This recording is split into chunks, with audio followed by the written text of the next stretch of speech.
amalan yang sangat ringan bagi yang Allah ringankan, tetapi pahalanya sangat-sangat besar sekali.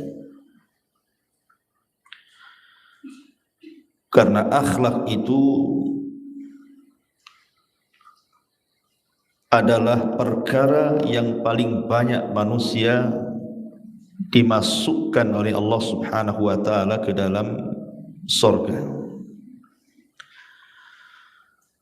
Dan itu berdasarkan hadis Rasul.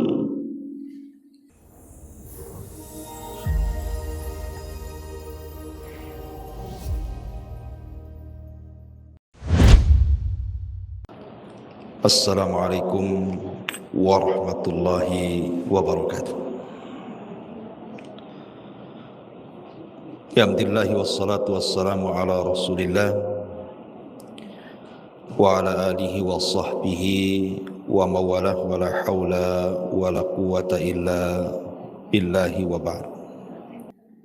Alhamdulillah, segala puja dan puji hanya milik Allah Subhanahu wa ta'ala.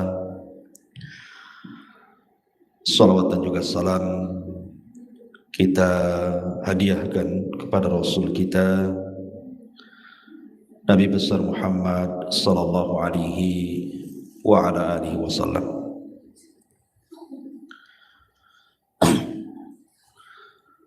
Alhamdulillah, di pagi hari ini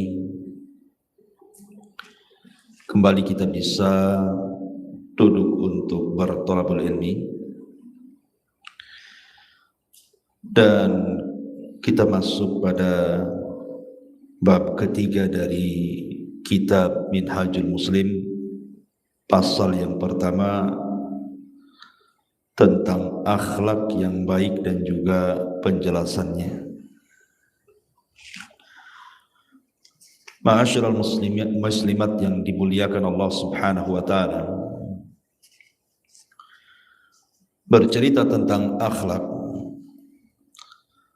artinya kita bercerita tentang amalan yang sangat ringan bagi yang Allah ringankan, tetapi pahalanya sangat-sangat besar sekali. Karena akhlak itu adalah perkara yang paling banyak manusia dimasukkan oleh Allah Subhanahu wa taala ke dalam surga. Dan itu berdasarkan hadis Rasul dari Abu Hurairah radhiyallahu anhu. Ketika Nabi sallallahu alaihi wasallam ditanya tentang aktsar ma yudkhilun nas al jannah, yang paling banyak memasukkan manusia ke dalam surga, maka Nabi sallallahu alaihi wasallam bersabda, taqwallah wa husnul khuluq. Bertakwa kepada Allah Subhanahu wa taala dan baiknya akhlak. Nabi sallallahu alaihi wasallam tidak mengkhususkan satu ibadah di sini. Rasul tidak katakan salat, puasa, zakat, haji, baca Quran dan begitu seterusnya, tidak. Tapi ketika Nabi sallallahu alaihi wasallam ditanya perkara yang paling banyak memasukkan manusia ke dalam surga, Rasul menjawab bertakwa kepada Allah dan baik akhlak. Karena takwa itu memperbaiki hubungan kita dengan Allah, dan akhlak itu memperbaiki hubungan kita dengan manusia. Bahkan perkara yang paling banyak memberatkan timbangan kelak pada hari kiamat di sisi Allah Subhanahu wa taala adalah akhlak. Ma min syai'in fil mizani athqal min husnil khuluq, kata Rasul. Tidak ada sesuatu yang paling bisa memberatkan timbangan seberat-beratnya pada hari kiamat kecuali husnul khuluq, orang yang berakhlak. Bahkan Manusia yang paling dekat dengan Rasul pada hari kiamat, tempat duduknya adalah manusia-manusia yang berakhlak. Sebagaimana Nabi SAW mengatakan, inna min ahabbikum ilayya wa aqrabikum minni majlisan yaumal qiyamah ahasinukum akhlaqo. Sesungguhnya dari manusia yang paling aku cintai dan yang paling dekat denganku majlisnya pada hari kiamat adalah orang-orang yang baik akhlaknya. Lihat di sini, akhlak ini perkara yang paling banyak memasukkan manusia ke surga, perkara yang paling bisa memberatkan timbangan pada hari kiamat, dan perkara yang paling memungkinkan orang itu lebih dekat lagi dengan Rasul sallallahu alaihi wasallam pada hari kiamat. Bahkan akhlak itu bisa mengungguli ibadah. Sebagaimana Nabi SAW mengatakan, innar rajul la yudrika bihusni khuluqihi darajata qa'imil laili wa sa'imin nahari. Sesungguhnya seseorang itu bisa mendapatkan dengan baik akhlaknya itu derajat orang-orang yang qiyamul lail dan derajat orang-orang yang puasa di siang hari. Ma'asyiral muslimat yang dimuliakan Allah Subhanahu wa taala, bahkan lebih daripada itu, ibadah itu ibadah itu tidak mungkin diterima oleh Allah Subhanahu wa taala kecuali orang-orang yang memiliki akhlak. Ibadah seseorang terkadang ditolak oleh Allah Subhanahu wa taala kalau orang tersebut tidak punya akhlak. Makanya kita ingat hadis muflis, hadis kebangkrutan manusia pada hari kiamat. Ketika para sahabat ditanya oleh Nabi sallallahu alaihi wasallam, atadruna mal muflisu hadhil ummah? Tahukah kalian siapa yang paling bangkrut umat ini? Maka para sahabat Nabi sallallahu alaihi wasallam dengan polosnya mengatakan, al-muflisu fina ya Rasulullah ma la dirham lahu wala mata. Ya, orang yang bangkrut di antara kami wahai Rasul, ya orang-orang yang tidak punya dirham dan tidak punya barang dagangan, alias gulung tikar. Tapi Rasulullah SAW mengatakan bukan itu hakikat kebangkrutan manusia. Tapi hakikat kebangkrutan manusia dari umatku, kata Rasul, man ya'ti yaumal qiyamah bi salatihi wa siyamihi wa zakatihi wa ya'ti qad syatama hadha wa qadhafa hadha wa akala mala hadha wa safaka dama hadha wa dharaba hadha. Tapi orang yang bangkrut pada hari kiamat itu, satu sisi dia membawa pahala solat, membawa pahala puasa, membawa pahala zakat, tapi sisi lain dia mencaci maki orang, menuduh orang, memakan harta orang, menumpahkan darah orang, memukul orang, dan begitu seterusnya.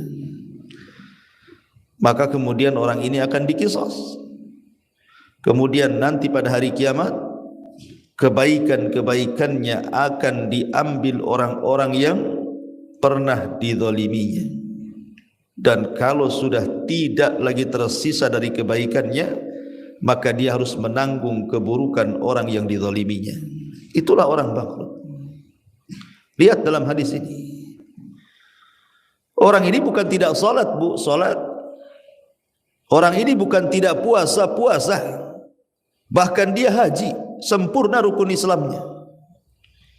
Tetapi ketika tidak ada akhlak pada kehidupannya, dia justru suka mencaci, suka memaki, suka menuduh, mengambil harta orang, memukul atau membunuh. Ini kan akhlak-akhlak buruk.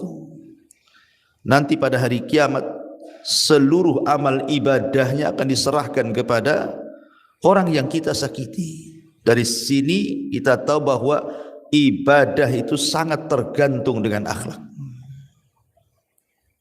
Ibadah itu sangat tergantung dengan akhlak.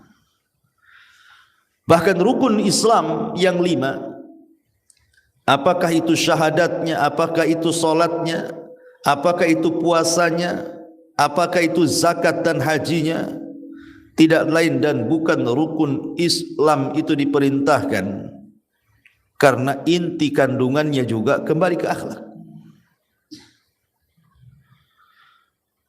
Makanya lihat para sahabat Nabi SAW.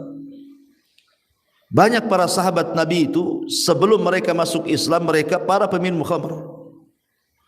Mereka juga pembunuh. Mereka juga orang-orang yang keras. Tapi setelah kemudian mengucapkan 2 kalimat syahadat dan mereka dinyatakan masuk Islam, maka mereka menjadi orang-orang yang lembut dan berakhlak. Karena syahadat, 2 kalimat syahadat itu menjadikan orang berakhlak. Kemudian salat. Bagaimana Allah Subhanahu wa taala mengatakan innas salata tanha 'anil fahsya'i wal munkar. Sesungguhnya salat itu mencegah perbuatan keji dan kemungkaran. Lihat bagaimana di balik hikmah salat itu adalah mengajarkan akhlak supaya orang tidak berbuat keji ataupun tidak berbuat kemungkaran. Dan itu bagian daripada akhlak. Ataupun puasa. Nabi SAW sampai mengatakan idza kana yaumu saumi ahadikum fala yarfus yauma idzin wala yaskhab fa in syatamahu ahadun aw qatalahu falyakul inimru'un shaim. Kata Nabi SAW, apabila salah seorang di antara kalian sedang berpuasa, maka jangan mengeluarkan kata-kata kotor. Jangan pula berteriak-teriak yang tidak ada manfaatnya. Dan kalau ada orang yang mencelanya atau mengajak bertengkar kepadanya, maka orang yang berpuasa diperintahkan oleh Rasul, falyakul inimru'un shaim. Afwan, saya lagi puasa, saya tidak akan melayani kamu. Lihat, puasa membentuk karakter, membentuk akhlak. Begitu juga haji. Kata Nabi SAW, man hajja fala yarfus wala yafsuq raja'a min dhunubihi ka yaumi waladathu ummuhu. Barang siapa yang haji, saat haji dia tidak mengeluarkan kalimat-kalimat kotor ataupun tidak melakukan kefasikan, maka dia kembali pulang dan dosa-dosanya sudah dihapuskan seperti anak yang baru dilahirkan, kata Nabi SAW. Menunjukkan bahwa haji itu melahirkan akhlak. Ataupun zakat. Allah Subhanahu wa taala berfirman di dalam surah At-Taubah ayat 103, khudh min amwalihim sadaqah tutahhiruhum wa tuzakkihim biha wa salli alaihim. Ambillah harta-harta dari mereka sebagai zakat atau sedekah. Untuk apa coba? Untuk membersihkan mereka dan untuk mensucikan mereka. Artinya dibersihkan dari hartanya dan dibersihkan dari akhlak-akhlak, baik akhlak zahir ataupun batin. Kesimpulannya, baik itu syahadat, baik itu salat, baik itu puasa, baik itu haji, baik itu zakat, semua terkandung perintah akhlak. Makanya kemudian akhlak ini tidak bisa dipisahkan dengan ibadah. Makanya kenapa Nabi SAW memuji manusia yang memiliki akhlak itu dengan mengatakan afdalun nas, seafdal-afdal manusia. Dalam sebuah hadis dari Abdullah ibn Amr ibn As radhiyallahu an, dan hadis ini disahihkan oleh Syekh Nasiruddin Al-Albani dalam silsilah as-sahihah. Kata Nabi SAW, afdalun nas kullu mahmumil qalbi sadukul lisan. Qalu sadukul lisan na'rifuhu ya Rasulullah, fama mahmumul qalbi? Qala taqiyun naqiyyu la ithma fihi wala baghya wala ghilla wala hasad. Kata Nabi SAW, seafdal manusia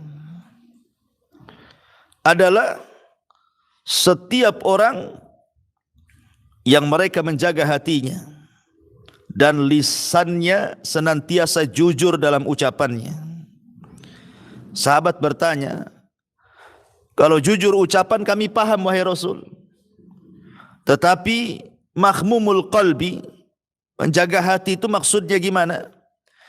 Maka Rasulullah SAW mengatakan, menjaga hati itu artinya seseorang berusaha untuk bertakwa dan membersihkan jiwa-jiwanya dari setiap penyakit yang tidak ada dosa di dalamnya, tidak ada kezaliman di dalamnya, tidak ada dengki di dalamnya, dan tidak ada hasad di dalamnya.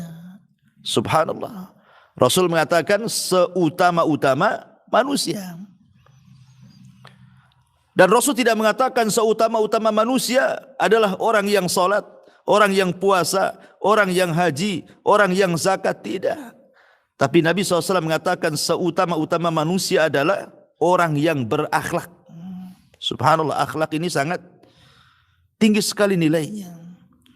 Makanya wajar kalau Nabi SAW adalah manusia yang paling berakhlak dari seluruh manusia satu jagat raya ini. Sampai Allah Subhanahu wa taala memuji Rasul, wa innaka la'ala khuluqin azim. Sesungguhnya engkau wahai Muhammad di atas akhlak yang paling besar. Ma'asyiral muslimat yang dimuliakan Allah Subhanahu wa taala. Lah akhlak sendiri adalah sesuatu yang bisa menyempurnakan iman seseorang. Jadi akhlak itu bisa menyempurnakan iman seseorang. Kata Nabi SAW, akmalul mu'minina imanan ahsanuhum akhlaqo. Mukmin yang paling sempurna imannya adalah mukmin yang paling baik akhlaknya.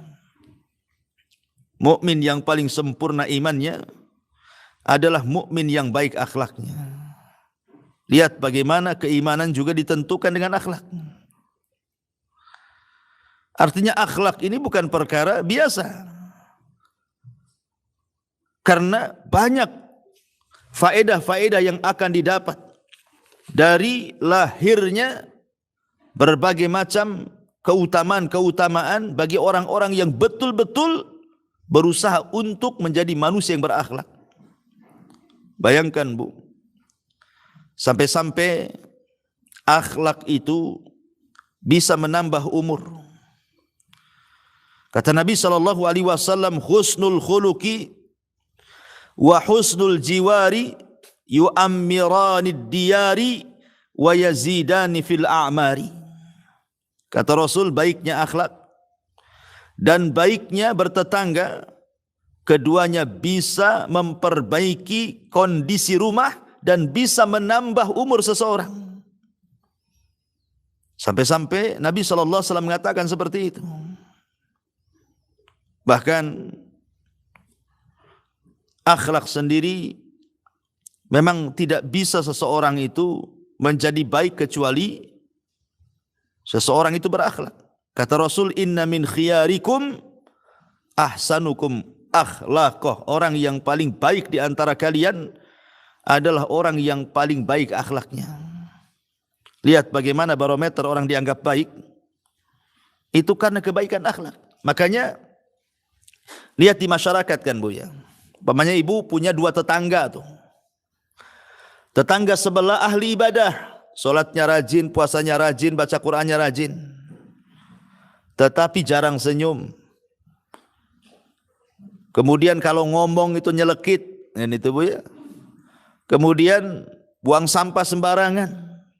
Tapi ibadahnya rajin Bu. Yang satu pula lah ibadahnya tidak rajin, salat pun tidak, apalagi puasa, apalagi baca Quran. Pokoknya betul-betul tidak beribadah, tapi orangnya baik, Bu. Kalau ketemu kita senyum, kalau kita pinjam uang langsung dikasih, kemudian bersih orangnya, kemudian orangnya santun, kemudian orangnya tidak pernah menyakiti, lisannya luar biasa, suka memuji dan begitu seterusnya. Terkadang bagi kita, Bu, kadang-kadang kita tidak memilih ibadah orang kan, Bu. Tetapi terkadang kita cenderung suka kepada tetangga yang baik, walaupun dia bukan ahli ibadah. Bahkan kita benci itu tetangga yang tidak baik walaupun dia ahli ibadah. Kenapa demikian, Bu? Karena ibadah itu manfaatnya hanya diri sendiri. Kalau kita punya tetangga tukang sholat, ahli sholat, ya memang sholatnya untuk dia saja. Kalau dia ahli puasa, ya puasanya untuk dia saja. Kalau dia kemudian baca Quran, ya untuk dia saja pahalanya. Kan ibu nggak dapat kan itu. Tetapi kalau akhlak itu semua dapat. Karena akhlak itu manfaatnya bukan ke pribadi kita saja, tapi akhlak itu juga manfaatnya untuk orang lain. Ya, makanya kenapa terkadang baiknya seseorang itu ditentukan dengan akhlak. Kata Nabi SAW, inna min khiyarikum ahsanuhum akhlaqo. Sesungguhnya orang yang paling baik di antara kalian itu adalah orang yang paling baik akhlaknya. Dan pasti manusia akan menyukainya, Bu. Orang kalau punya akhlak itu kita sendiri suka, orang lain suka, dan kita dapat pahala banyak. Tapi orang yang tidak berakhlak terkadang kita sendiri tidak suka, apalagi orang, kemudian dapat dosa pula. Contohnya ibu kalau ngomong dengan ucapan-ucapan santun, pokoknya kalau ngomong itu Masya Allah tertata, takut nyinggung orang, suka muji-muji orang, tidak pernah menonjolkan pribadinya. Orang lain suka, Bu, suka dengan kita. Bahkan orang lain itu nyaman dengan kita, mau ketemu dengan kita, bahkan sebagian mereka pengen terus berkawan dengan kita kan gitu. Dan kita pun merasa plong karena tidak ada manusia yang disakiti oleh kita. Tapi kalau ibu ini lisannya umpamanya jahat gitu ya, sedikit-sedikit keluar kata-kata binatang. Kan ada orang itu yang tidak bisa meninggalkan kata-kata binatang, Bu. Saya pun heran ya, kok ada orang itu sedikit-sedikit itu maaf, kadang bilang babi, kadang bilang anjing, kadang bilang, pokoknya nggak pernah lisannya itu nggak bisa menghilangkan kalimat itu. Apapun ceritanya, sering keluar kalimat itu kan. Padahal kalimat itu akan dihisab loh, akan dipertanyakan oleh Allah Azza wa Jal. Karena di sisi kanan kiri kita itu ada raqib atid masalahnya. Orang ini nggak sadar kalau dia dicatat ucapannya tuh. Lah orang-orang yang terkadang tidak punya akhlak, kasar dalam ucapan, Bu, kadang-kadang menyesal. Orang yang mengucapkannya saja kadang-kadang menyesal. Kenapa aku tadi ngomong begini? Kenapa aku ngomong begitu? Yang dengar sakit hati pula kan gitu. Aduh, kenapa lah saya ketemu dengan si Anu gitu. Tadi hati saya enak-enak saja, sekarang makan pun susah katanya. Kepikiran tuh omongan orang itu. Sudah kemudian kita sendiri yang ngomong gak enak, orang yang mendengarkan tersakiti, dapat pula dosa. Itulah dampak daripada akhlak. Ya, makanya ma'asyiral muslimat yang dimuliakan Allah Azza wa Jalla, Rasul dengan tegas, inna min khiyarikum ahasinukum atau ahsanukum akhlaqo. Orang yang paling baik di antara kalian itu orang yang baik akhlaknya. Ma'asyiral muslimat yang dimuliakan Allah Subhanahu wa taala. Bahkan seagung-agungnya al-qurbat, perkara-perkara yang bisa mendekatkan diri kepada Allah, itu salah satunya adalah dengan akhlak. Ya. Karena tadi saya katakan bahwa innal abda la yablughu bi husni khuluqihi azima darajatil akhirati wa syarafal manazili wa innahu la dhaiful ibadah.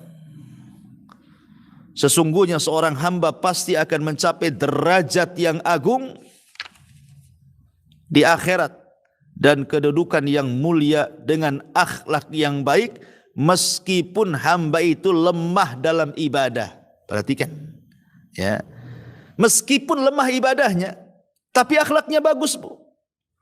Makanya saya heran ya, ada orang itu dari segi ibadah ya kurang gitu ya, dari segi akhlak pula dia jahat. Tidak ada yang diunggulkan. Kalau ibadahnya bagus itu kemudian akhlaknya tidak bagus, masih mendingan lah kan, itu bahasa kitanya. Masih ada lah yang dibanggakan.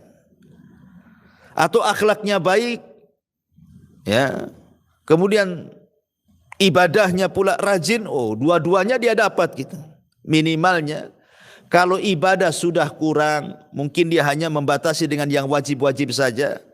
Tapi yang sunnah-sunnah mungkin jarang, puasa sunnah jarang, sedekah enggak, sholat sunnah apalagi. Tapi dia jaga 5 waktunya gitu ya, yang wajib-wajibnya. Kalau memang kita kurang dari segi ibadah, tonjolkan dari segi akhlak. Karena ada seseorang hamba itu dengan baik akhlaknya akan mencapai derajat yang agung. Kemudian kata Rasul, pada hari kiamat dan kedudukan yang mulia di akhirat. Meskipun hamba itu lemah ibadahnya, kan itu ya. Jadi adalah sisi yang ditonjolkan dari segi akhlak kita ini. Ma'asyiral muslimat yang dimuliakan Allah Subhanahu wa taala. Lah di sini muallif rahimahullahu taala menyebutkan banyak dalil tentang seputar akhlak. Seperti beliau membawakan ayat Al-Quran surah Al-Qalam di mana Allah mengatakan wa innaka la'ala khuluqin azim, dan sungguh engkau benar-benar berbudi pekerti yang agung wahai Muhammad. Ya, Nabi SAW, Bu, sebelum diangkat jadi Nabi dan Rasul saja sudah menonjol akhlaknya. Orang-orang jahiliyah di zaman Nabi SAW itu menyebut Nabi SAW sebagai Sadiqul Amin. Orangnya sadik, kalau ngomong itu santun dan benar. Kemudian amin, orangnya terpercaya, tidak pernah mengkhianat dan tidak berkhianat. Dan itu sejak kecil, bukan setelah diangkat jadi Nabi dan Rasul saja, tidak. Sejak kecil Nabi SAW akhlaknya baik. Bagaimana dia ingin membantu pamannya karena sudah banyak memberikan kebaikan kepadanya. Jazaul ihsan ilal ihsan, mengajarkan balasan orang baik itu adalah kebaikan. Dan itu dicontohkan oleh Nabi SAW sejak kecil, dia sudah menjadi penggembala kambing untuk membantu ekonomi pamannya.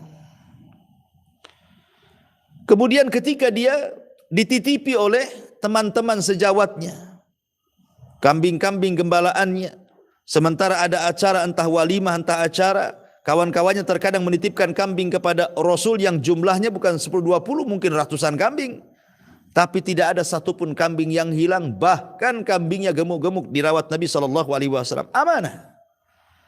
Bahkan sampai diangkatnya beliau menjadi Nabi dan Rasul pun beliau sangat amanah, di mana barang-barang orang Quraisy itu kalau mereka safar dititipkan kepada Nabi SAW, tidak ada yang hilang, tidak pernah digunakan, bahkan dirawat. Tidak seperti kita dititipi barang itu, maaf ya, saya titip motor, motornya dipakai sama ibu seharian tuh, dah rusak dikembalikan. Lah gimana ini kan? Barang titipan terus dijaga gitu ya.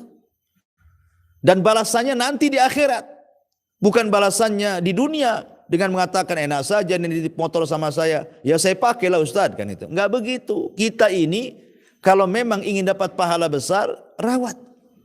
Kecuali kalau kita memang izin sama yang nitip, boleh enggak saya pakai motormu selama dititip di saya, dan saya janji nanti kalau rusak saya perbaiki, kan enak gitu Bu ya. Tapi kalau enggak ada omongan kayak gitu, ya taruh aja lah, kita jaga di rumah kita, itu titipan orang. Kalau nanti datang orangnya kita kembalikan. Terus saya dapat apa? Dapat pahala. Ya, kita dapat pahala. Itu yang dilakukan Nabi SAW. Dan Nabi SAW tidak pernah mengucapkan kecuali kebenaran. Dan itu disaksikan baik lawan ataupun kawan. Sak benci-bencinya orang-orang kafir Quraisy kepada Rasul, sekelas Abu Jahal, apalagi apabila ditanya soal Nabi SAW, dia mengatakan apa? Aku tidak pernah melihat dari lisannya keluar kedustaan.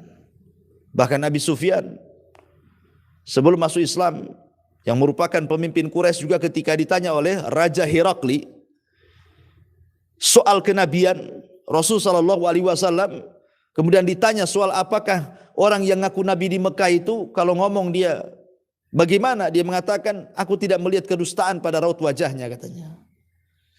Jadi Nabi SAW itu betul-betul memang di atas akhlak yang luar biasa. Itu sebelum diangkat jadi Nabi itu.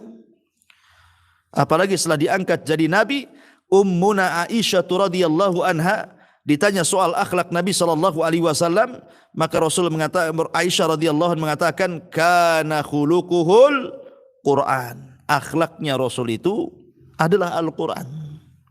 Setiap perintah kebaikan dalam Al-Quran sudah dilaksanakan Nabi. Itulah Nabi SAW Al-Quran yang berjalan. Makanya Allah Subhanahu wa taala katakan, wa innaka la'ala khuluqin azim. Dan sungguh kamu wahai Muhammad benar-benar di atas akhlak yang sangat mulia. Adapun Allah Subhanahu wa taala di sini memerintahkan juga di dalam surah Fussilat ayat 34, wadfa billati hiya ahsan fa idza kana alladhi bainaka wa bainahu adawatun ka'annahu waliyyun hamim. Tolaklah kejahatan itu dengan cara yang lebih baik. Kalaupun kita harus menolak kejahatan dengan kejahatan, maka balaslah kejahatan itu dengan kejahatan yang semisal saja, Bu. Seperti ibu dicela, kemudian ibu tak terima, boleh enggak Ustaz menjawab celaan dengan celaan? Boleh, tetapi dengan celaan yang sama. Pamannya ibu dikata-katai yang tidak baik. Oh, orang itu otaknya kayak otak binatang apa gitu ya. Itu otak semut tuh katanya. Ya. Jadi kalau ada orang yang kemudian mencela seperti itu kata Bu, maka ibu boleh mencela balik, otak dia yang semut. Gitu Bu ya. Sudah sampai di situ saja. Kalau dia mengatakan otak ibu otak semut, maka ibu katakan dia juga otaknya semut. Titik sampai di sini. Jangan ibu tambah. Itu bukan semut saja, buaya-buaya ada tuh. Ini ibu nambah namanya ya. Jadi jangan ditambah. Kalau mau membalas kejahatan itu cukup dengan kejahatan yang sama. Tapi kalau seandainya ibu balas dengan kebaikan, maka Allah mengatakan idfa billati hiya ahsan. Tolaklah kejahatan itu dengan cara yang jauh lebih baik lagi. Fa idzal ladzi bainaka wa bainahu adawah ka'annahu waliyyun hamim. Maka tiba-tiba orang-orang yang antara kamu dan dia ada permusuhan, seolah-olah telah menjadi teman yang sangat setia. Maknanya jangan ditampakkan permusuhan kita dengan orang itu. Kalau ada orang benci sama kita, kalau memang kita tidak bisa untuk membalas menasihatinya, karena dia sangat memusuhi kita gitu ya. Minimalnya jangan pula tampakkan ketidaksukaan kita dengan dia. Kita tahu dia benci kita, dia memusuhi kita, dan dia suka mencela kita di balik kita, di belakang kita dan begitu seterusnya. Tapi upayakan Bu, jangan tampakkan itu kepada orang. Seolah-olah kita tidak ada masalah dengan dia, padahal masalahnya besar gitu ya. Nah, itulah akhlak, berusaha menutupi diri kita. Jangan sampai kemudian sesuatu hal yang kita tidak suka itu ditampakkan kepada orang lain. Setiap tidak suka ditampakkan. Justru tidak berakhlak yang seperti itu. Bu, Nabi itu masalah dia jauh lebih berat dibandingkan kita. Nabi itu dia harus menghadapi musuh-musuhnya. Dia harus mencari nafkah untuk keluarganya. Dia harus berdakwah kepada umumnya manusia. Banyak persoalan manusia datang kepada Rasul minta diselesaikan. Masalah Rasul itu jauh lebih banyak dibandingkan kita, Bu. Tapi lihat bagaimana Anas ibn Malik radhiyallahu anhu mengatakan, Nabi SAW tidak pernah lepas daripada senyum. Rasul itu tidak lepas daripada senyum. Bahkan Rasul sangat menganjurkan senyum dan mengatakan tabassumuka li akhika sadaqah. Senyum kamu kepada saudaramu itu sedekah, Bu. Ya. Bayangkan Rasul itu banyak masalah, Bu. Masalahnya Masalahnya bertubi-tubi Nabi itu. Ya diejek sama musuh-musuhnya, difitnah sama musuh-musuhnya, dibuli sama musuh-musuhnya, dibuatkan makar sama musuh-musuhnya. Belum lagi dia harus menghadapi para sahabat, mendamaikan perselisihan para sahabat. Belum lagi harus berjihad, berperang dan begitu seterusnya. Masalah Nabi itu menumpuk. Masalah kita ini gak seberapa dengan masalah Nabi. Tapi lihat Rasul mencontohkan kepada kita, seberat apapun masalah, Nabi SAW senantiasa tersenyum. Itu menunjukkan apa, Bu? Akhlak. Kita mah enggak kan itu. Baru tidak suka dengan tetangga saja, Bu. Hilang senyumnya. Hilang. Ya. Bahkan terkadang ada orang itu, subhanallah, cantik mukanya, tetapi ketika tidak senyum, Bu, kita nengoknya kayak setan, Bu. Ya. Karena kalau orang sudah benci itu, Bu, sama orang kalau sudah benci sama orang, Bu, maka mata kita itu akan memandang yang buruk dari dia dan tidak pernah memandang yang baik dari dia, Bu. Sama dengan ibu kalau sudah cinta dengan seseorang, tidak akan dipandang keburukannya, yang ada kebaikannya, bahkan akan dibela walaupun dia melakukan keburukan. Kan gitu, Bu, ya. Tetapi minimalnya walaupun kita ini bermusuhan dengan orang, tapi kita tetap senyum, ya kan, santun kan gitu. Ya, minimalnya janganlah kayak setan muka kita, bukan? Ya, dianggapnya memang si anu itu baik itu, padahal saya sudah musuhi dia, saya sudah jelek-jelekin dia, tapi dia itu masya Allah kok senyum, kadang-kadang ada masalah katanya kan. Nah, inilah akhlak, Bu. Kadang-kadang akhlak itu sama lawan saja dipuji jadinya kan. Tapi kalau tidak ada akhlak, makin diperkuat. Ya memang itu jahat, tengok aja mukanya tuh katanya. Senyum pun tidak katanya. Ini kan masalah, Bu, ya. Jadi di sini bagaimana Nabi Allah Subhanahu wa taala mengajarkan akhlak yang mulia. Kemudian juga mu'alif rahimahullahu taala menyebutkan dalam surah Al-Imran ayat 133 dan 134. Wasari'u ila maghfiratin min rabbikum wa jannatin arduha as-samawati wal ardu iddat lil muttaqin alladzina yunfikuna fis sarra'i wadh dharra'i wal kadhiminal ghaidh wal 'afina 'anil nas wallahu yuhibbul muhsinin. Dan bersegeralah kamu kepada ampunan dari Rabbmu dan kepada surga yang luasnya selangit dan sebumi yang disediakan untuk orang-orang yang bertakwa. Siapa orang yang bertakwa itu? Orang-orang yang menafkahkan hartanya, baik di waktu lapang ataupun sempit. Kemudian orang yang bertakwa adalah orang-orang yang menahan amarahnya dan suka memaafkan kesalahan orang lain. Allah menyukai orang-orang yang berbuat baik. Lihat. Setelah Allah Subhanahu wa taala menjelaskan tentang bagaimana sorga itu yang luasnya selangit dan sebumi. Kemudian Allah mengatakan sorga yang seluas langit dan bumi itu diperuntukkan untuk orang yang bertakwa. Lah ciri yang menonjol dari orang yang bertakwa yang akan mendapatkan sorga seluas bumi dan langit itu disebutkan oleh Allah Subhanahu wa taala 3 perkara. Pertama, orang-orang yang membiasakan sedekah walaupun dia senang ataupun susah, baik ketika lapang ataupun sempit, dia tetap sedekah. Dia tidak menunggu lapang saja, sempit pun dia berusaha untuk sedekah walaupun tak banyak. Kemudian yang kedua, bisa menyembunyikan amarahnya. Ini yang susah nih. Kadang-kadang kita ini kalau lagi marah itu, kalau bisa itu semua isi hati itu keluar semua lewat mulut tuh. Kalau bisa itu semua keluar sausus-ususnya kan, Bu, ya. Dikeluarkan semuanya. Ya. Iyalah Ustaz, kalau saya tutup-tutup nanti jadi penyakit, nanti sakit hati, nanti banyak. Enggak begitu juga kan gitu ya. Justru kalau kita tidak memuntahkan semua yang kita tidak suka, kemudian kita bersabar, inilah bagian daripada al-kadhiminal ghaidh. Menahan amarah dan hawa nafsu, dan ini bagian jihad melawan hawa nafsu. Dan ini pahalanya besar.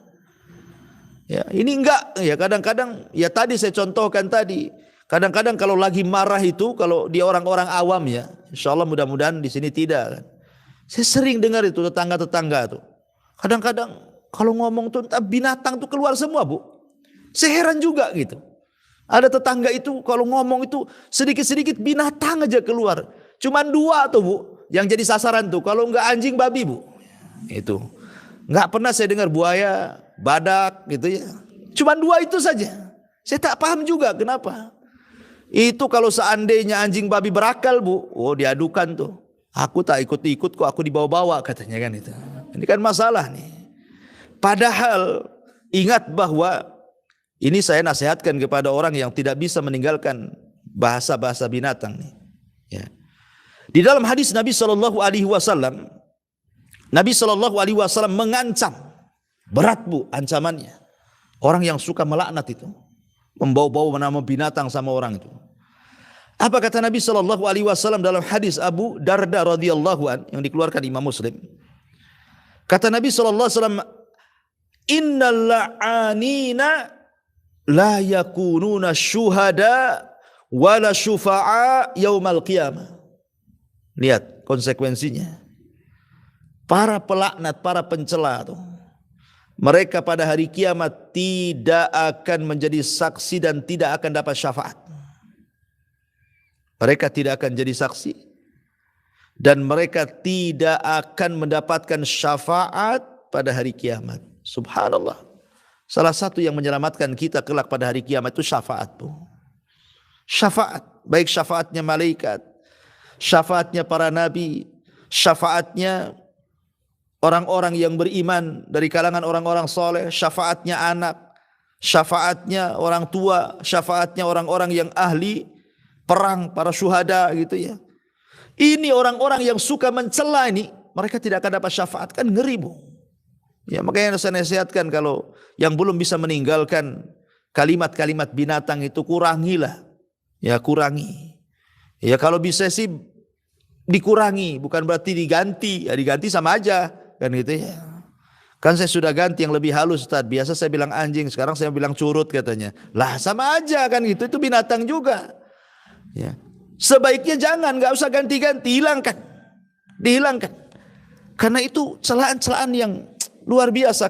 Takutnya sudah menjadi latah tuh Bu. Itu yang jadi masalah. Kalau sudah menjadi latah ucapan seperti itu, nanti akan dibawa kepada pikun dia. Kalau Allah takdirkan dia pikun. Coba bayangkan. Orang yang terbiasa mengucapkan kalimat binatang ketika warasnya, ketika dia pikun, itu yang dikhawatirkan. Akhirnya kadang belum pikun Bu. Kadang-kadang terperanjat. Kaget mungkin bahasa kitanya ya. Itu yang keluar bahasa itu juga tuh. Padahal hanya kaget saja. Apalagi kalau sudah pikun kan gitu ya. Ya Allah, ini enggak kita bayangkan gitu. Kebiasaan-kebiasaan buruk itu masuk ke dalam kepikunan dia. Oleh karena itulah maka Nabi SAW sampai keras nih mengatakan la'anun ya la yakununa syuhada wala syufa'a yaumal qiyamah.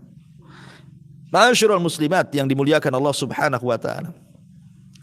Kemudian Allah Subhanahu wa taala mengutus rasulnya untuk menyempurnakan akhlak.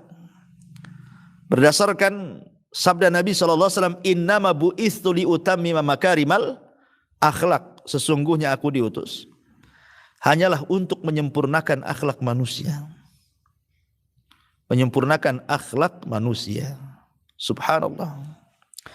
Lalu akhlak seperti apa, Bu? Akhlak seperti apa yang diajarkan Nabi Shallallahu Alaihi Wasallam? Artinya sifat-sifat orang berakhlak itu seperti apa sih sebenarnya? Kalau orang itu dikatakan berakhlak itu apa kriterianya?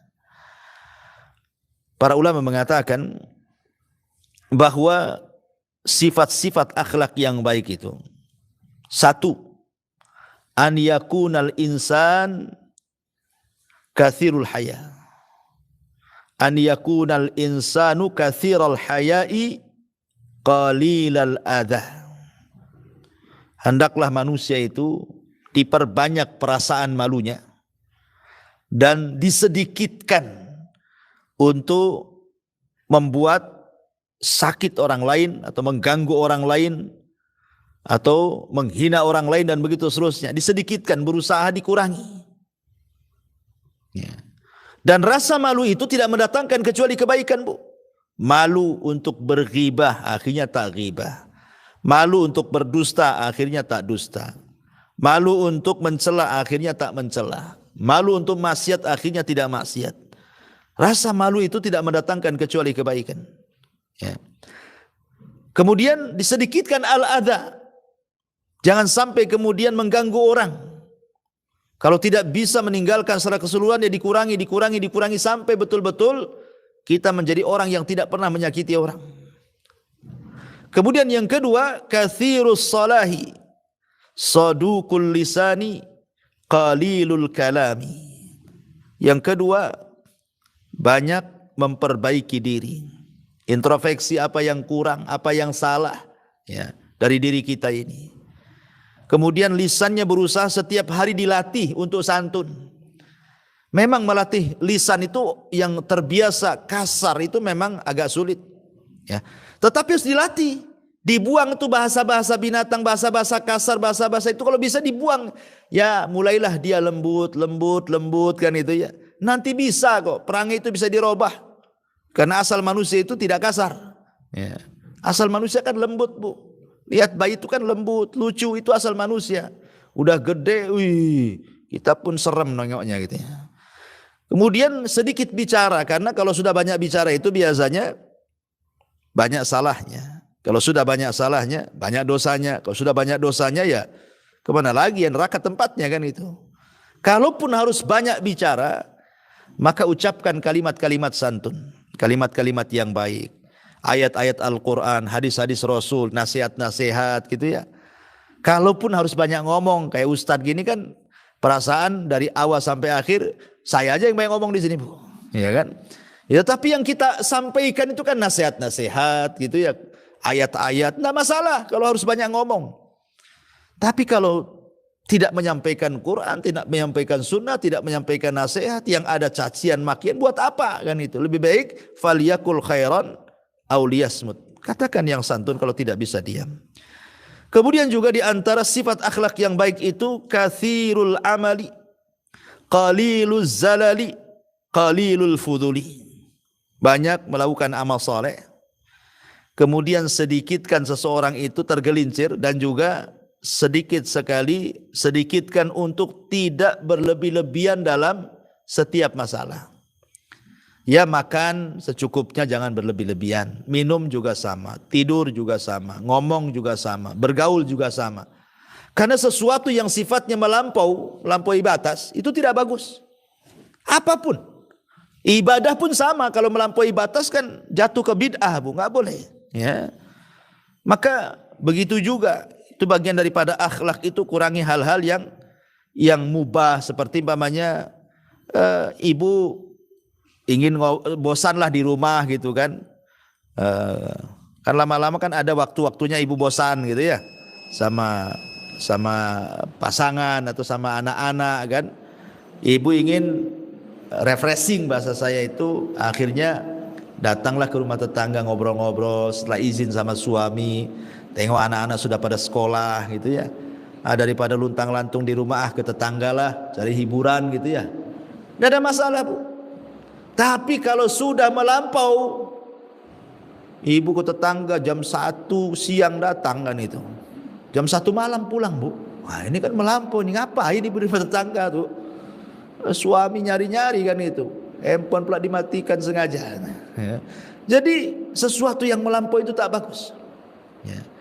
Kemudian juga barron wasulan wakuran saburan syakuran radiyan haliman rafiqan afifan syafiqan gitu ya. Di antara ciri akhlak adalah barron, berbuat baik kepada orang tua, wasulan, suka silaturahim dengan keluarga, wakuran, senantiasa tenang, tidak tergesa-gesa dalam memutuskan sebuah perkara, syakuran, senantiasa lisannya bersyukur, alhamdulillah, saburan, sabar kalau ditimpa musibah, radiyan, redha dengan pemberian Allah alias qanaah ya. Kemudian haliman, lembut. Kemudian rafiqan juga sama, lembut, afifan, menjaga kehormatan, syafiqan, penyayang. Maka itu bagian daripada akhlak juga. Kemudian juga sifat akhlak yang baik, la la'anan, tidak suka mencaci, berlaknat ya. Wala syababan, tidak suka menghina, mencela. Wala namaman, tidak suka mengadu domba. Wala mugtaban, tidak suka menggibah. Wala ajulan, tidak tergesa-gesa. Wala quhudan, tidak dengki dalam hatinya. Wala bakhilan, tidak kikir, tidak bakhil. Wala hasudan, dan tidak hasad. Nah, ini juga bagian daripada baiknya akhlak. Tidak suka mencela, tidak suka melaknat, tidak suka mengadu domba, tidak suka menggibah, tidak suka tergesa-gesa, tidak suka dengki, tidak suka bakhil, dan tidak suka hasad. Nah, ini bagian daripada sifat akhlak yang baik. Termasuk juga basyasan hasyasan, senantiasa sumringah, senyum, menyenangkan wajahnya. Yuhibbu fillah, dia mencintai karena Allah. Wa yardha fillah, dia redha karena Allah. Wa yaghdha fillah, kalaupun harus emosi karena Allah subhanahu wa ta'ala. Nah, ini diantara sifat-sifat pokok orang itu dikatakan berakhlak, ya, secara global. Lalu bagaimana caranya Ustaz? Saya ini ya ingin sih meninggalkan apa yang tadi dinasihatkan. Pamannya dulunya suka kasar, akhirnya jadi lembut gitu ya.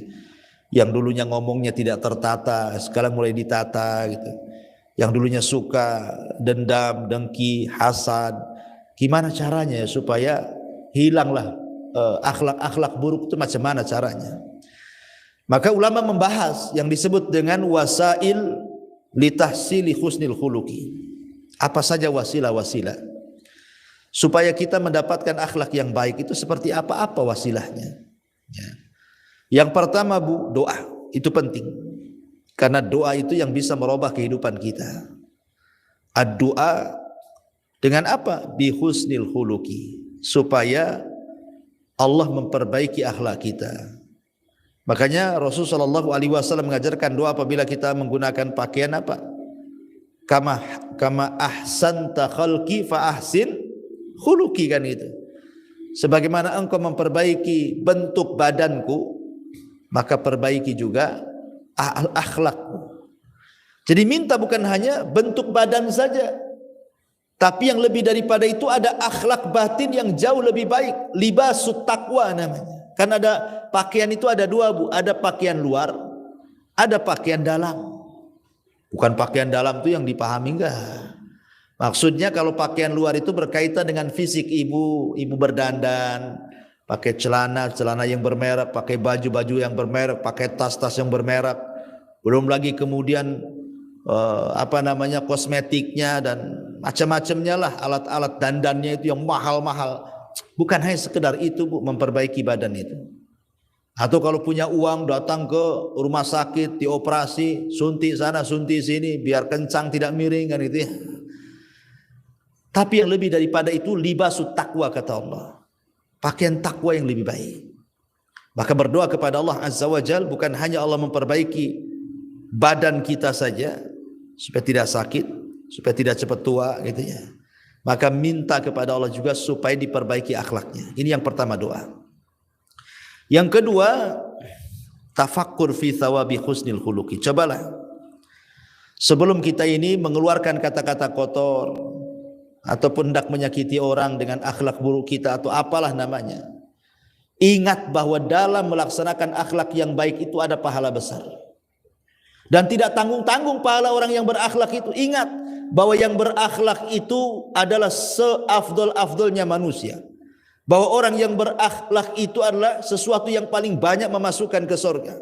Bahwa orang yang berakhlak itu sesuatu yang paling memberatkan timbangan dia. Bahwa yang berakhlak itu sesuatu yang paling mendekatkan dia dengan Rasulullah SAW pada hari kiamat.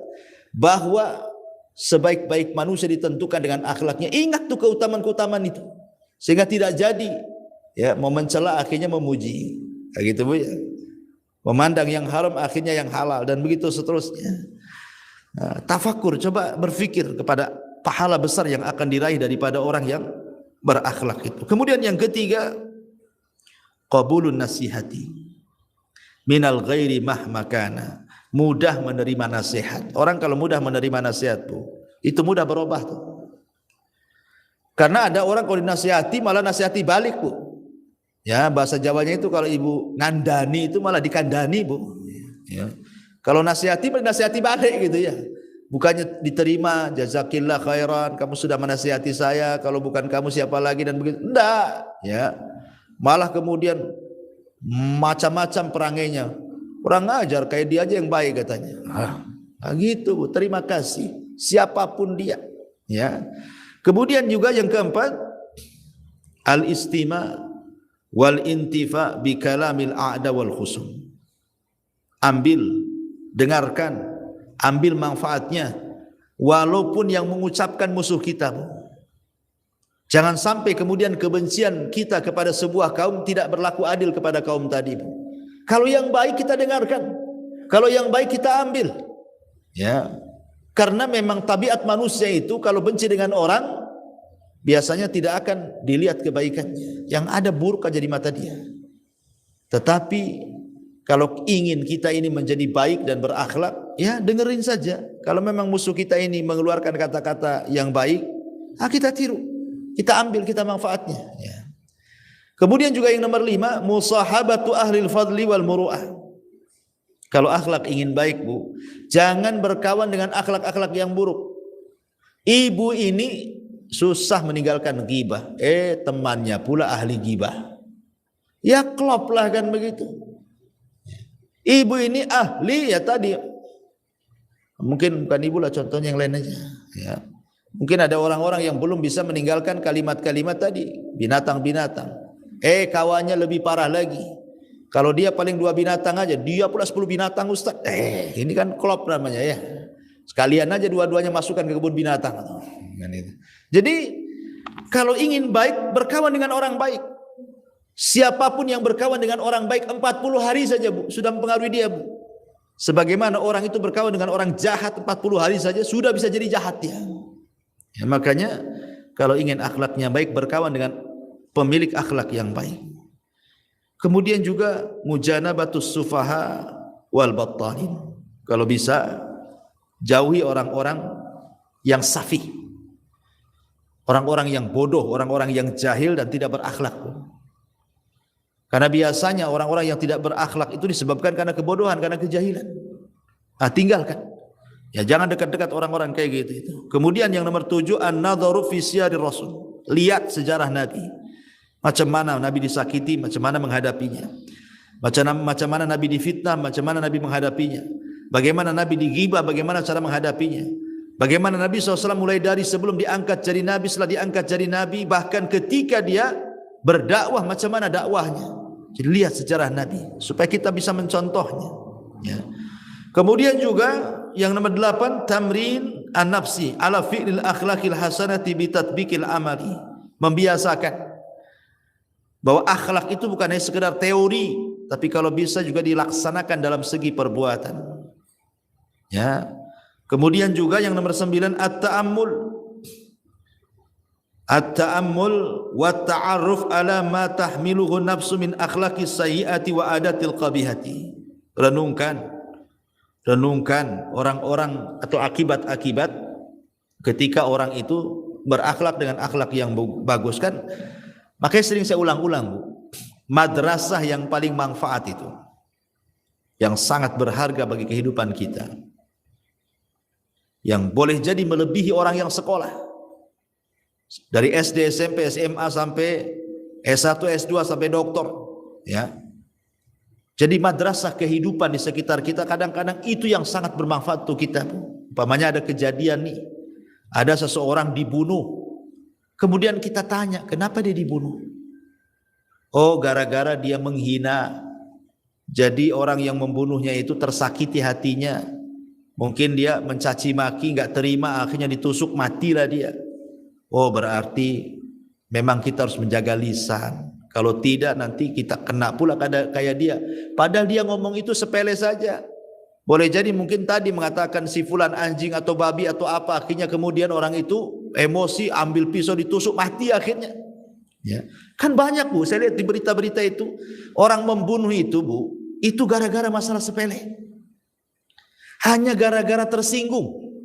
Ya. Tersinggung dia. Dari ucapannya yang kasar, tersinggung, akhirnya dibantai itu. Ini kan ataupun dari perbuatan-perbuatan buruk dia tidak menghargai dan begitu seterusnya, akhirnya kemudian dibunuhnya. Itu kan jadi pelajaran tuh. Kalau kita pandai mengambil pelajaran, kenapa si fulan dipukul, kenapa si fulan dibunuh, kenapa si fulan dibully, kenapa ini? Oh, ternyata karena akhlaknya enggak bagus. Akhirnya kita tidak ikut seperti dia. Nah, itu maksudnya. At-ta'ammul wa ta'aruf ala ma tahmiluhu an-nafsu min akhlaqis sayyiati wa adatil qabihah ini. Kemudian juga yang terakhir mujahadatun nafsi.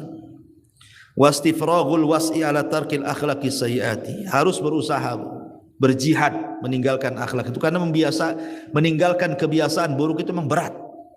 Kenapa berat? Karena ibu punya musuh dua.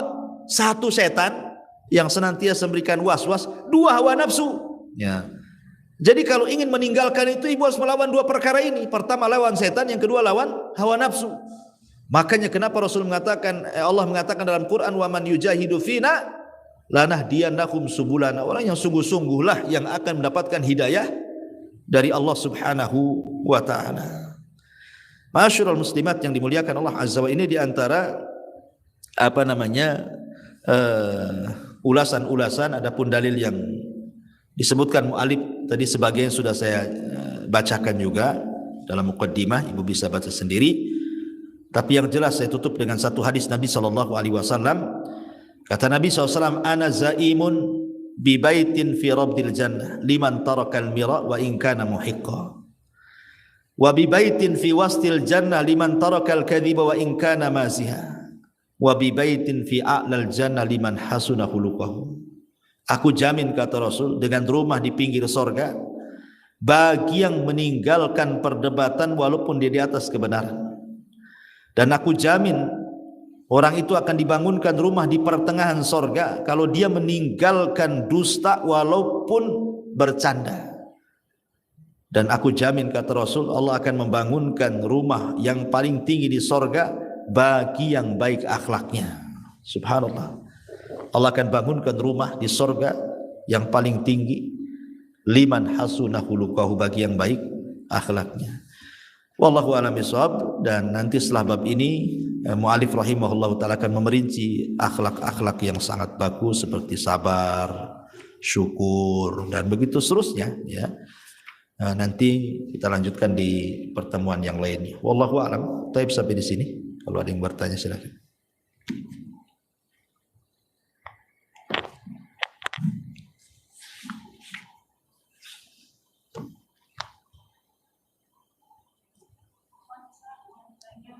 Ya.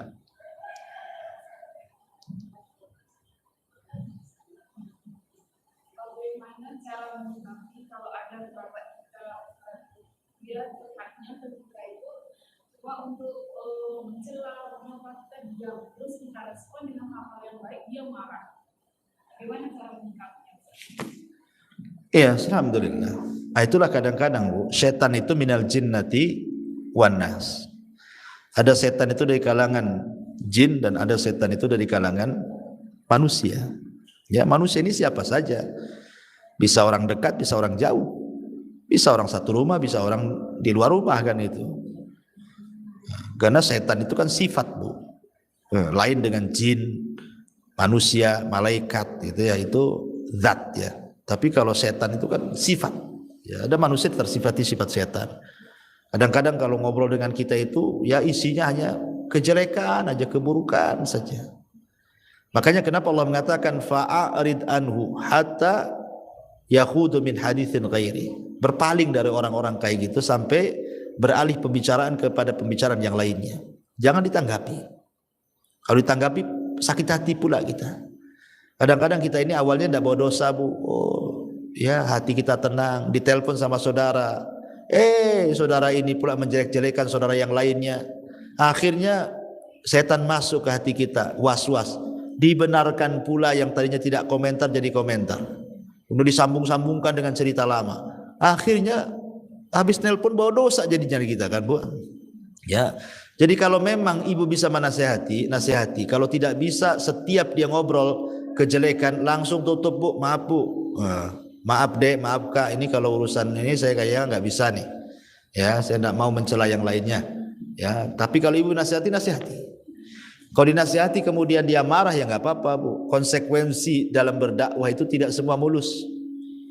Ya, tetapi walaupun demikian kita tetap menjaga norma-norma dakwah yang benar supaya orang itu bisa menerima. Mungkin dengan cara bahasa-bahasa kita diatur, ditata dengan yang santun supaya tidak tersinggung nasihatnya, tetap ya.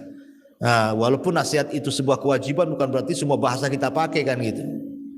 Kadang-kadang ada orang yang mau menasihati orang itu, orang yang dinasihati lari, Bu. Kenapa? Kasar orangnya. Kasar orangnya. Saya melihat ada orang yang menasihati orang itu niatnya baik sebenarnya sih. Niatnya itu baik, orangnya tulus gitu, ingin nasihati saudaranya. Tapi bahasanya itu tidak pernah ditata. Bahasanya itu ya tadi, dasar kok keras kepala, kok udah bisa nasihati, pokoknya semua keluar tuh. Ya tidak bisa juga hidayah masuk kalau cara nasihati seperti itu. Wa in kunta faddan ghalidhal qalbi lan faddu min hauli, kata Allah. Hei Muhammad, kalau engkau kasar, engkau keras, manusia akan berpaling darimu. Itu sekelas Nabi. Ya, sekelas Nabi aja kalau kasar, Bu, umatnya akan lari. Kita bukan Nabi. Ya, kita ini orang biasa yang banyak dosa. Kita pula keras pula kan itu. Bahkan lebih keras daripada orang yang kita dakwai. Dia itu sudah keras orang itu. Kita menasihatinya lebih keras lagi daripada dia, kan ngeri, Bu, ya kan? Maksudnya kan kita datang itu melembutkan hatinya, bukan makin keras orang itu gara-gara ucapan kita kan. Jadi sikap ibu, kalau ibu sudah nasihati kemudian dia marah, ya ibu sabar. Ya, terus sabar, terus nasihati insya Allah, dan berdoa kepada Allah mudah-mudahan Allah lembutkan hatinya. Mudah-mudahan dia tidak ngomong lagi sama tetangganya atau sama saudara seperti itu. Terus berdoa dan nasihati, dan jangan terputus nasihat itu. Ya, cuman kalau memang tidak bisa secara aktif, ya dikurangi. Umpamanya biasa sering telepon, ya dikurangi nelponnya lah. Ya, saya belum bisa nih nelpon dia. Ya, mungkin nantilah, entah dibuat seminggu sekali, 2 minggu sekali, sebulan sekali, dijarangkan dulu. Ya, itu sebagai pelajaran lah umpamanya. Kalau tidak bisa tiap hari, inten, akhirnya jadi marah, jadi keras gitu. Kasih waktu. Ya, tapi yang jelas bahwa ibu kan sudah berusaha menasihati, dan itu sebuah kebaikan. Awal dari kebaikan ketika menginginkan orang itu baik. Ya, wallahu a'lam. Bagaimana menyikapi bila orang diajak senyum beberapa kali buang muka? Ibu senyum sama siapa, Bu? Begitu. Sama orang yang ibu utangi. Ya lah, takut sama ibu kan gitu. Ya. Dan senyum itu juga ada tempatnya. Tidak semua orang ibu senyumi.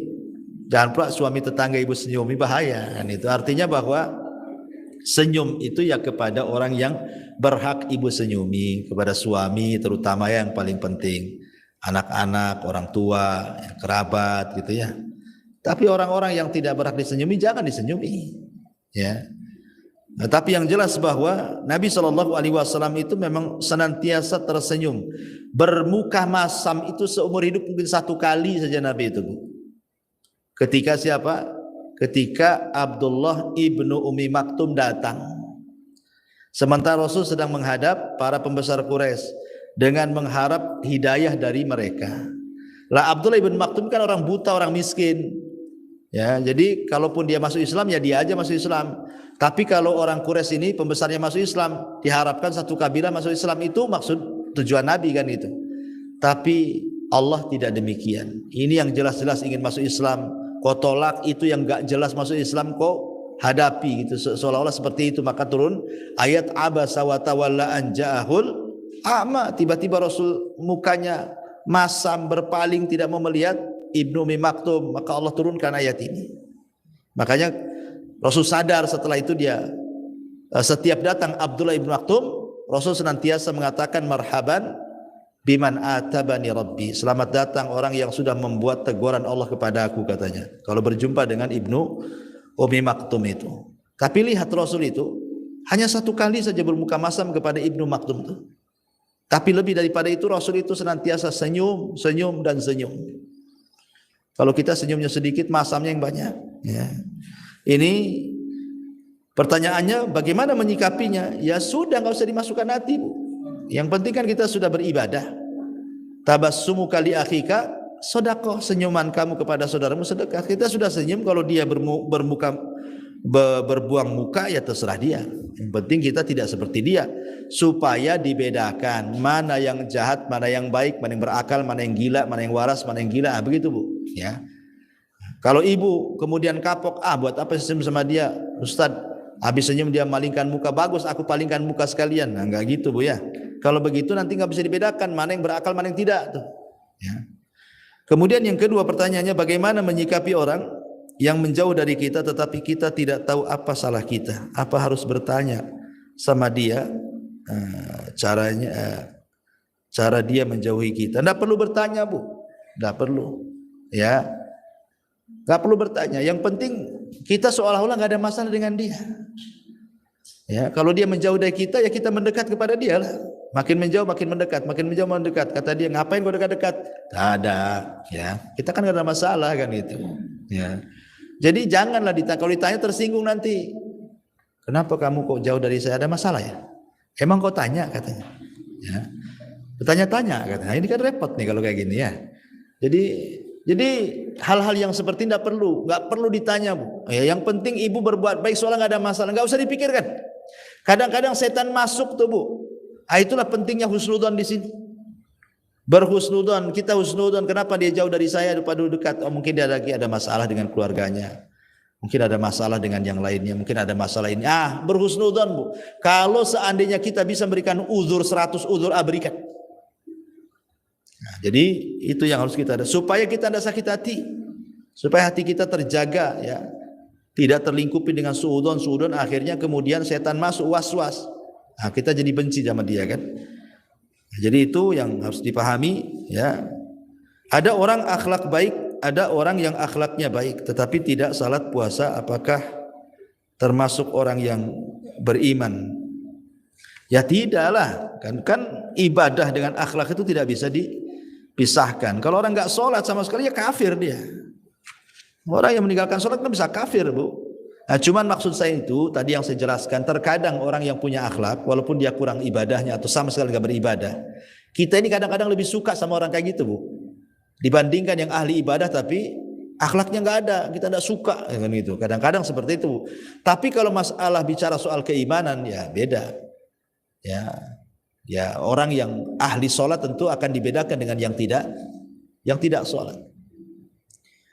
Bahkan orang yang tidak berakhlak bisa kufur juga. Apabila dia mengeluarkan kalimat-kalimat yang tanpa sadar kalimat itu mengeluarkan dia dari Islam. Kan? Bisa juga kan itu. Jadi buruknya akhlak bisa jadi kufur. Orang yang meninggalkan ibadah juga bisa jadi kufur. Makanya kenapa ibadah dan akhlak itu tidak bisa ditinggalkan. Harus dipasangkan. Seperti hadis Rasul, apabila kita punya anak gadis kemudian ada laki-laki yang melamar anak gadis kita, apa kata Rasulullah? Lihat agama dan akhlaknya. Maksudnya agama itu hubungan kita dengan Allah dan hubungan dia dengan makhluk. Lihat dua-duanya. Kalau memiliki kriteria dua-duanya ada, nikahkan. Kalau tidak nanti hancur. Anak kita akan hancur. Baik, bismillah. Ustaz, semoga Ustaz selalu dalam lindungan Allah. Amin ya rabbal alamin. Ustaz, bagaimana cara supaya setiap hari tambah berakhlak baik dengan suami? Bagaimana kita meniru bagaimana kita berusaha gitu ya. Kenapa terkadang ilmu itu susah diamalkan? Iya. Ya tadi saya sudah sebutkan kiat-kiatnya kan Bu. Wasilah-wasilahnya tadi itu kan. Bahwa pertama ya berdoa kan gitu ya. Jangan supaya kita akhlaknya semakin baik, karena akhlak itu kan sumbernya dari hati Bu. Akhlak itu sumbernya dari hati. Kalau hati kita jernih, maka badan ini akan jernih. Tapi kalau hati kita tidak jernih, badan pun ikut-ikut hati. Ya, makanya kenapa kita berdoa kepada Allah agar Allah menjernihkan hati kita, membolak-balikan hati kita di atas ketaatan kepada Allah, supaya kalau hati baik, cara berfikirnya pun baik, cara bersikap baik, cara berbuatnya baik. Jadi berdoa supaya hati kita ini bersih, supaya menjadi akhlak yang baik. Kemudian tadi kalau kita hendak melakukan keburukan, ingat buruk itu dosa besar, akhlak ini pahalanya besar. Kemudian juga mudah menerima nasihat, lihat sirah Nabi, lihat sirah para ulama, ya. Kemudian berusaha, namanya akhlak buruk itu kan harus dirubah menjadi akhlak yang baik, dan itu memang ada upaya, Bu. Tadi saya katakan musuhnya dua masalahnya, setan sama hawa nafsu. Ya, makanya apalagi kemudian ibu bisa memandang bahwa suami itu adalah sorga bagi ibu dan neraka bagi ibu. Kata Rasulullah SAW, ungduri, lihatlah dirimu dari suamimu, fa innahu jannatuki wa naruk. Suami itu sorgamu atau bisa menjadi neraka. Tinggal milih. Suami itu bisa menjadi sorga ibu atau bisa menjadi neraka ibu. Contoh, suami akan menjadi neraka ibu kalau ibu tidak berakhlak. Apabila suami mengajak tidur, ibu menolak, dilaknat ibu sampai subuh, kan begitu. Kalau suaminya dongkol gitu, itu salah satu bentuk bahwa suami bisa masukkan ibu ke neraka, kan? Hanya karena ibu menolak ajakan suami, sudah dikatakan ibu masuk neraka tuh, dilaknat, kan? Atau bisa menjadi sorga suami itu, Bu. Ya, karena setiap ibu senyum kepada suami jadi pahala, kan itu ya. Masak untuk suami jadi pahala, ngepel untuk suami jadi pahala, mijet ngerok suami jadi pahala, semua jadi pahala. Ibu ngomong suami senang jadi pahala, bisa jadi sorga. Ya. Jadi suami itu bisa menjadi sorga dan bisa menjadi neraka. Nah, ingat ke situ. Kalau ingat ke situ kan akhirnya mau melakukan keburukan akhirnya tak jadi. Nah, kalau saya melakukan ini takut neraka nih saya, tak jadi akhirnya, kan. Nah, saya harus robah nih. Nah, supaya saya masuk surga. Nah, itu makanya inti daripada rumah tangga itu bukan tujuan, Bu.